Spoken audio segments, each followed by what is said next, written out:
This video tutorial takes you through a 10-minute AMRAP, as many rounds as possible, featuring a kettlebell, a steel mace, and bodyweight exercises.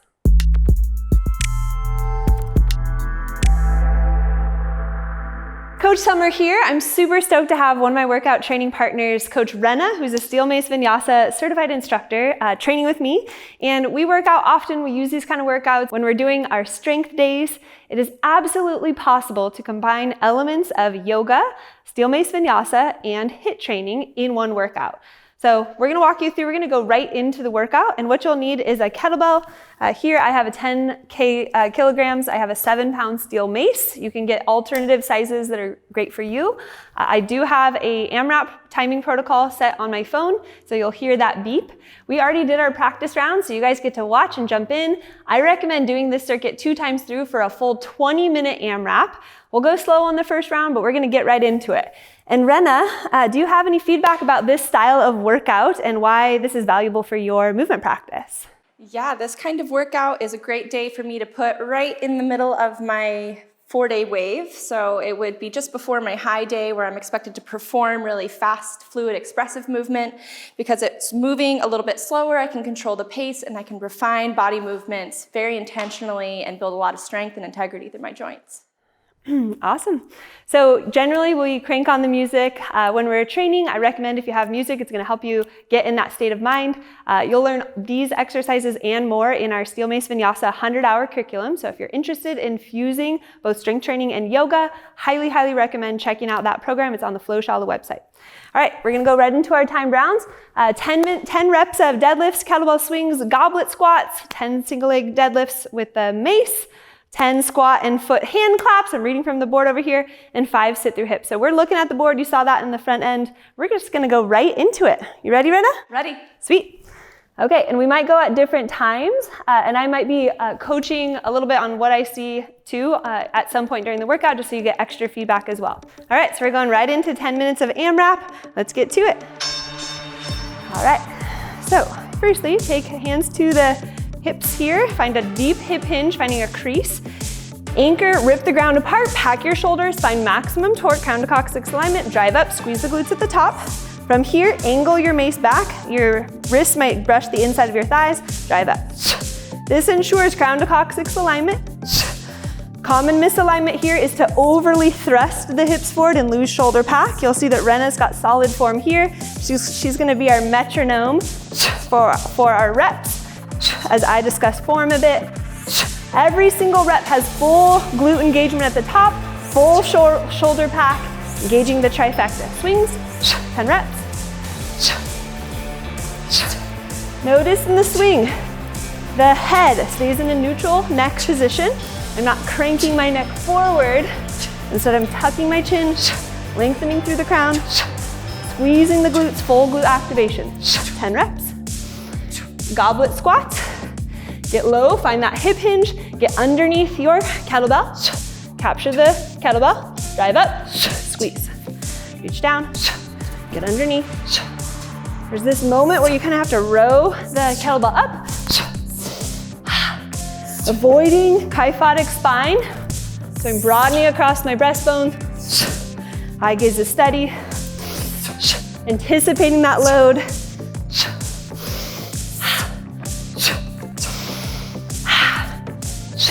Full glute engagement at the top. I like to kind of pinch my elbows in just a little bit. Elbows to ribs here.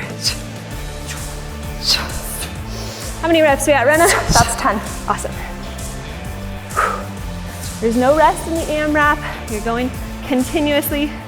Okay, over grip on the right side. Level 1, toe taps on the ground. Hinge, drive up. Level 1 is just keeping a kickstand toe on the ground. This is great for developing single-legged balance. You'll notice, as you come up, the right glute engages. When you're ready, you can take that back leg into a float. Take your time. Option to lift. Now this is a slow and controlled, it's kind of like our built-in rest. Torque in the arm, back tricep is engaged. Takes a lot of balance to get this one right.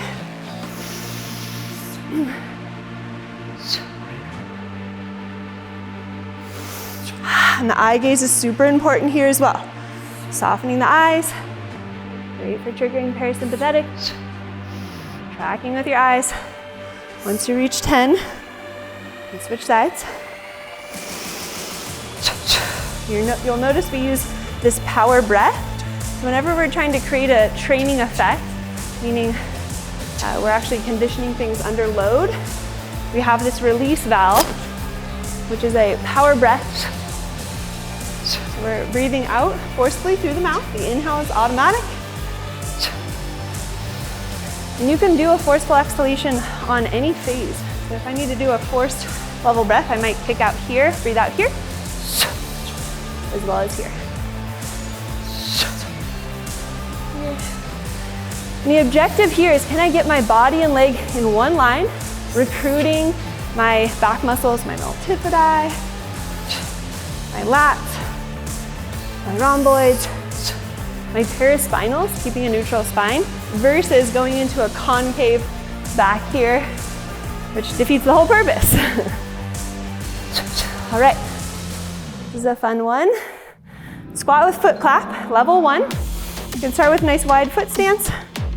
You would find a squat, jump up, clap the hands, clap the feet, in a hollow body position. Squat, plant the palms, get your glutes nice and high, foot clap. Hand clap, foot clap, and reps. Point the toes, go for a hang time here. Really important here, you want to push out of your shoulders a lot, so your shoulders actually come out of path.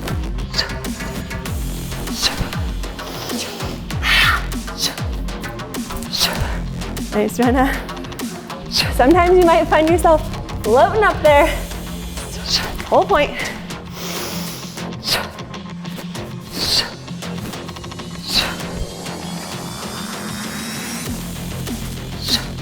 Point the toes on the foot clap. See that the hands are in a handstand position. Final exercise, sit through hip. Level 1, rotate, swivel. Level 2, red.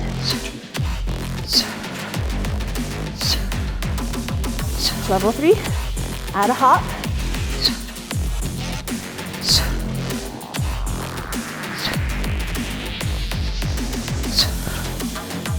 When you finish, go right back into your second round. All right, 5 minutes and 30 seconds. Nice job, Brenna. All right, here we go. Hip hinge, quality form, trump speed, every day.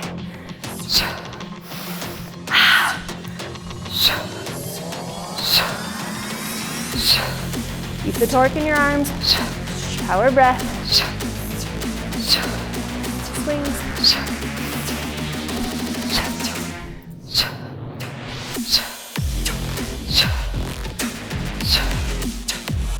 Focus on your form, focus on your technique.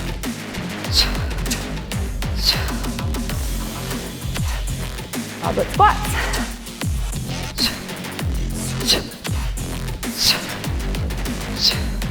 I like to blur the lines between the start and the stop of the exercise, going right into my next transition, working on power development. These are all different exercises you can combine and create yourself once you learn the components of training HIIT in yoga, which we cover at the Flowshala, the teacher trainings. Not randomized, it's very progressive in nature. And here, we're training single-legged balance as well as closed hip stability. Utilizing chug breath. Here we go.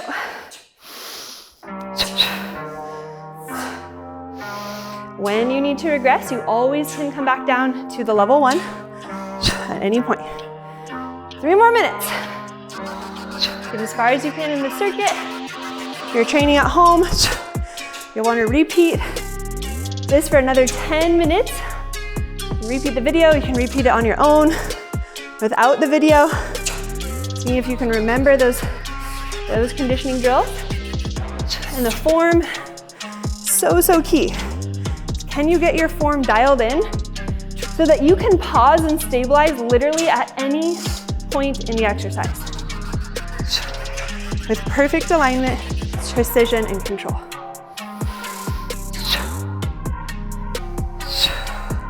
The tendency on this one is the back foot tends to want to externally rotate out. Keep your hips squared. Drop that left hip down. Drop your toes down. Whew, feel the burn. This one can also be done next to a wall if you need to. If you're building that ankle stability, a lot of people say, oh, I don't have good balance. Generally, that's from wearing shoes all day long, never training barefoot. So as you train under load, you're visiting all these points. Even if you're regressing it, what you're doing is strengthening the muscles in your feet, your metatarsals, your ankle bones, plantar fascia. Thanks, Rena.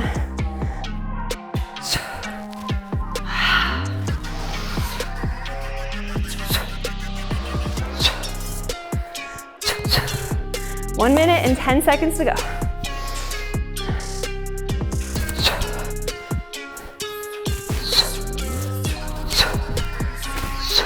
You could apply a metric by going straight into your jumps.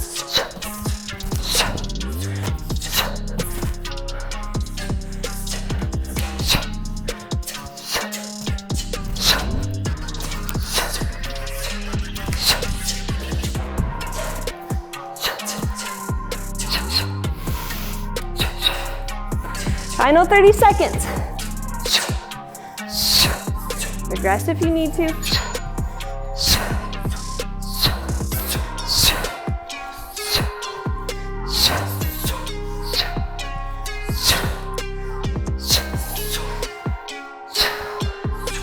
You would continue into that next round, 15 seconds.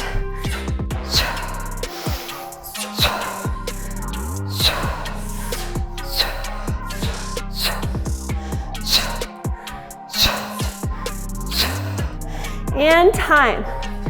Okay, 15 seconds to recover. This part's important. You can take a heart rate at the 10-minute mark, and again after you do your second round. Get ready, two hands here on your pulse. Count.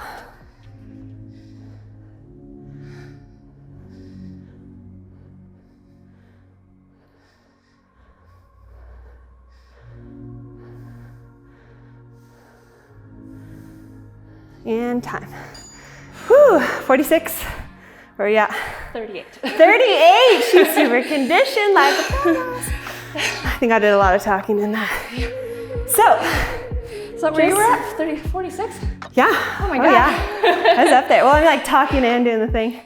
So just a couple things I'd love for you to share your inner experience of kind of what was going on. But I want to just touch in on AMRAP as a timing protocol and why we would even use that timing protocol.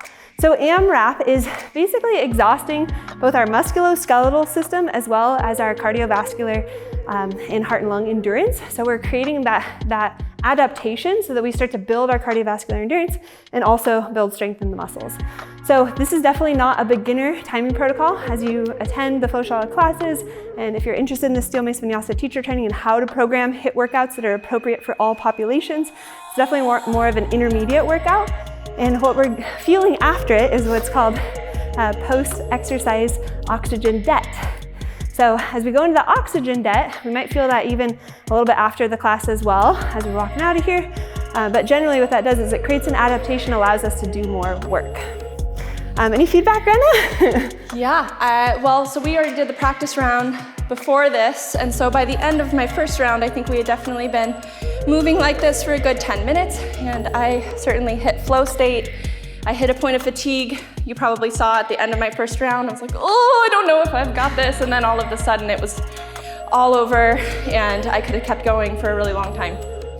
So that's something you can always expect from HIIT, and also training at FlowShala. We're all really trained to optimize and to provoke flow state with everything we do. It's really quite amazing.